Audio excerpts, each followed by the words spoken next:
The two stupidest things I've ever done in my life were to sell E-Trade stock too early and to return a box of masks to CVS in February.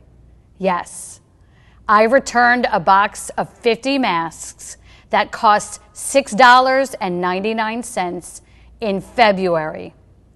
I had brought them in January because I had the flu and needed to go to New York and get my brother to Sloan Kettering in what turned out to be the last days of his life. We knew his cancer was bad and things moved too quickly that I never even opened the box of masks. Perhaps out of intense sadness and just wanting to be rid of the vestiges of these awful few weeks, I returned that box of masks when I got back to Florida after his funeral. I beat myself up about this, but just recently I've come to understand this action not as an act of ignorance, but a sign of hope. How? British Rabbi Lord Jonathan Sacks talks of journalist Patrick Gordon Walker, who was sent to do a broadcast from the concentration camp at Bergen-Belsen just 5 days after it had been liberated in 1945. It was a Friday, and he found the surviving Jewish inmates gathered with a British Army chaplain, saying aloud the prayers without fear for the first time in years. And then they broke out into Hatikva, the Jewish national anthem whose name means hope. What kind of people stands at the gates of hell and sings about hope? Asked Rabbi Jonathan Sacks. What kind of people stand at the gates of hell and sing about hope? Rabbi Jonathan Sacks' rhetorical question is, of course, referring to us, the Jewish people. The hope lies not in a blind ignorance of the world around us.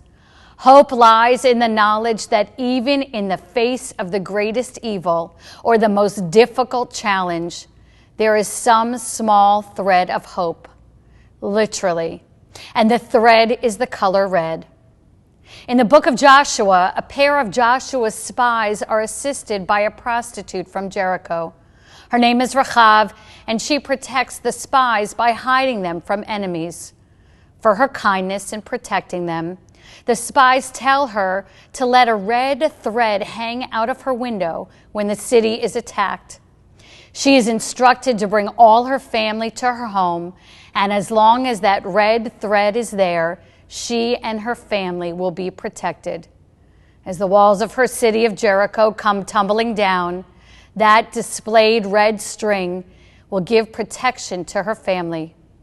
The Hebrew word for that string? Tikva. Yes, the Hebrew word for the string that will protect Rachav's family as her city is destroyed around her is tikva. The Hebrew word for this small piece of thread is the same Hebrew word for hope, ha-tikva, the hope. That song the prisoners at Bergen-Belsen were singing, that 3 years later would become the anthem of the new Jewish state, gets its name from this minute piece of string. Rabbi Michael Marmer teaches that this can be understood to say, hope exists. Even if it is as small as a thread, it exists. In a moment of despair and destruction, the literal red thread and its name of tikva lays out for us that hope is found even in the minutia. There is still hope. Even if we are unaware of this internal hope at the time of trouble, we can surprise ourselves it is there. Oscar-nominated Polish filmmaker Wanda Jakubowska, a survivor of Auschwitz, teaches us that. Sent to Auschwitz for political activities, Wanda survived and returned to Auschwitz just 1 year after World War II ended. Why would she return to the gates of hell that is Auschwitz? To make a film in the very camp she had been imprisoned, now as a free woman.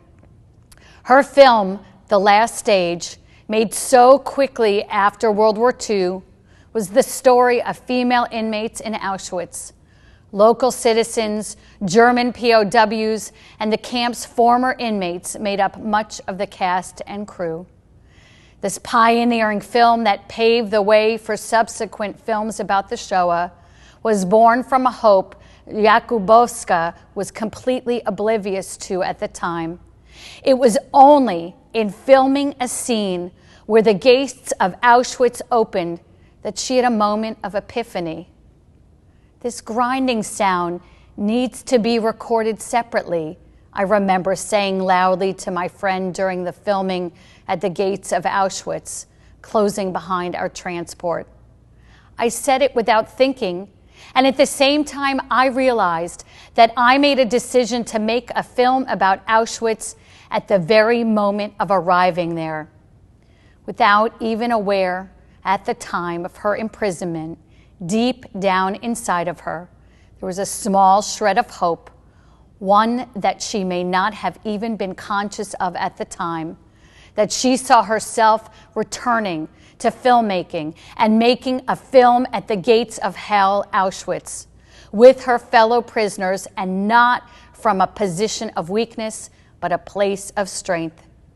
It was only in the act of making the movie that she was able to look backwards at that awful, record it, and yet simultaneously see the hope that had been inside of her, even if not apparent at the time.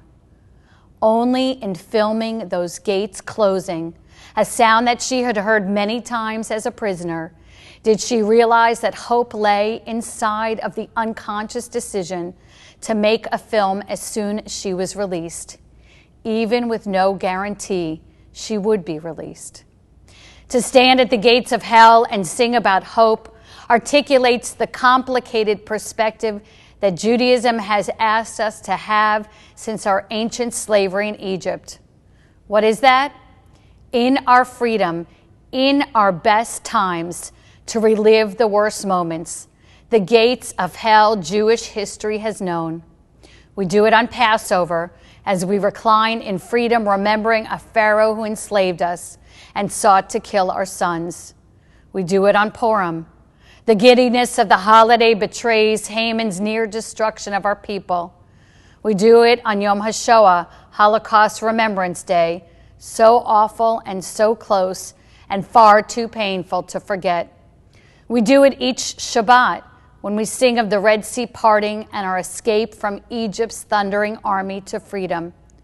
But in singing Hatikvah and even in returning masks in February, we learn that our tradition creates this push and pull that brings us to the gates of hell, and even there puts words of hope again and again in our mouth.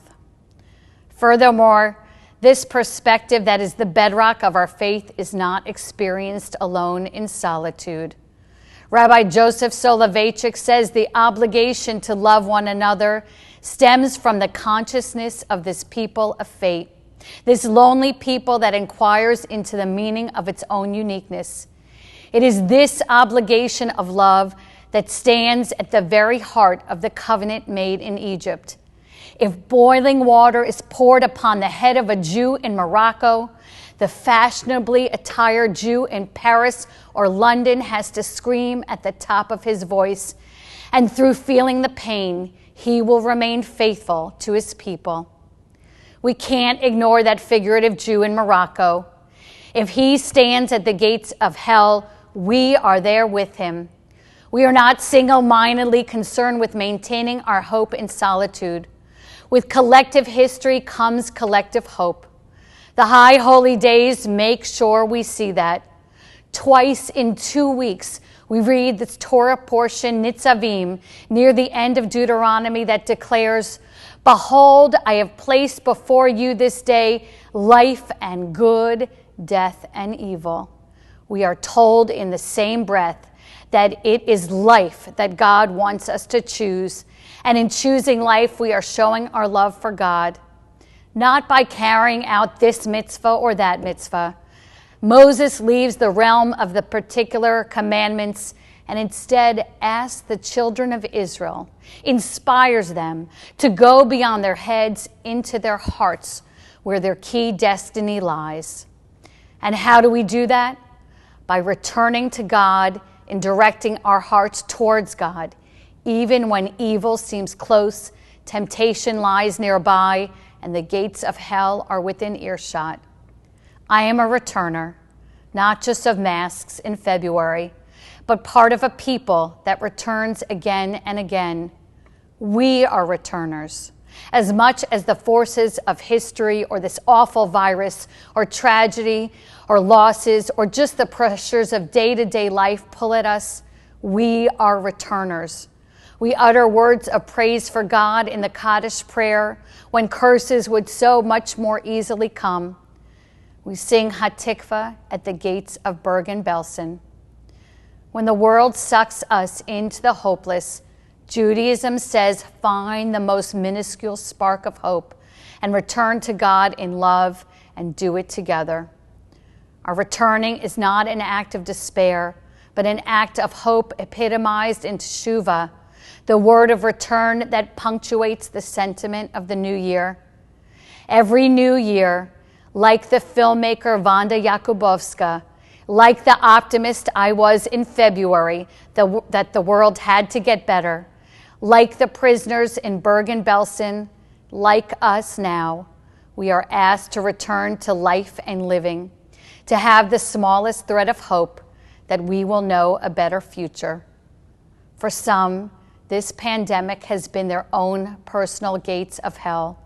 Losses have been real and concrete, with funerals from afar, sickness, sadness, and loneliness. Just knowing others are suffering means that we suffer.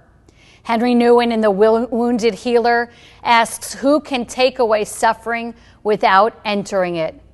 Caring about one another as they experience the gates of hell happens side by side with a heightened good instinct that in helping, hope is possible, even if unimaginable at the time.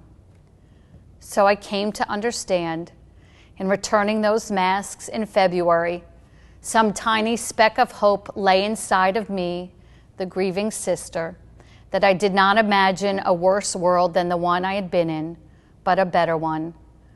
That returning the masks was more than just erasing remnants of the painful weeks before. It was doing what Judaism asks us, even pushes us to do: go back to the living, to a vibrant, alive, healthy world, to sing of hope. May this be God's will. Shana Tova.